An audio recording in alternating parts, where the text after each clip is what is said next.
Akhir-akhir ini, istilah child free ramai dibicarakan. Child free adalah situasi di mana pasangan suami istri tidak memiliki anak, baik karena alasan biologis atau keputusan bersama. Nah, konsep ini jadi pembicaraan hangat nih di media sosial.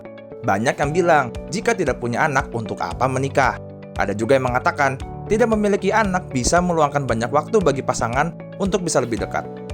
Coba kita tanya ya ke beberapa orang mengenai pendapat mereka.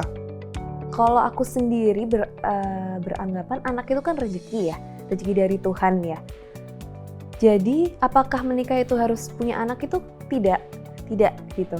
Karena balik lagi itu rezeki, mau Tuhan kasih atau enggak itu terserah Tuhan gitu. Yang kita sebagai manusia tinggal menjalani aja gitu. Yang penting kan kita sudah berusaha, kalau kita emang pengen punya anak ya kita berusaha semaksimal mungkin bagaimana kita punya anak. Tapi kalau harus atau tidak, saya bilang tidak harus. Kalau aku sama suami aku dari awalnya itu nikah tujuan utamanya itu bukan bikin anak gitu. Jadi emang yang tujuannya ya untuk hidup bersama, untuk menggabungkan hidup bersama kita gitu kan. Untuk hidup sampai tua gitu. Jadi kalau menurut aku dan suami, ya kalau nikah itu tujuan utamanya bukan hanya punya anak gitu. Tadinya emang kita pengen punya anak ya. Cuman setelah dipikir-pikir banyak pertimbangan banget akhirnya memutuskan untuk child free aja, nggak apa-apa gitu. Menurut psikolog Aida Malika, sebelum pasangan suami istri memutuskan untuk child free atau tidak, ada baiknya komunikasi yang baik terjalin lebih dahulu. Artinya, jangan sampai kecewa di kemudian hari karena ada alasan yang tidak tersampaikan. Nah, tentu kita harus mencocokkan banyak hal itu dengan pasangan, termasuk tadi gitu, mempertimbangkan untuk menikah ataukah tidak menikah gitu ya. Dan itu juga banyak terkait dengan value. Dan kita juga nggak bisa sendiri. Artinya misalnya kita nih memutuskan, aku nggak mau punya anak deh. Nah, berarti kan harus punya pasangan yang satu visi ya. Satu visi. Artinya misalnya nih, dulu saya dibesarkan oleh orang tua yang mungkin kalau istilahnya sekarang itu toxic ya, toxic parents gitu ya. Jadi saya nggak happy sebagai anak gitu kan. Lalu saya punya pengalaman buruk gitu sebagai anak. Lalu saya sekarang nggak mau punya anak. Tentu kan pasangan kita harus ngedukung. Kalau pasangan, apa-apaan sih kalau enggak, keluargaku happy kok, baik-baik aja kok, kita mesti punya anak. Nah, nggak bisa gitu.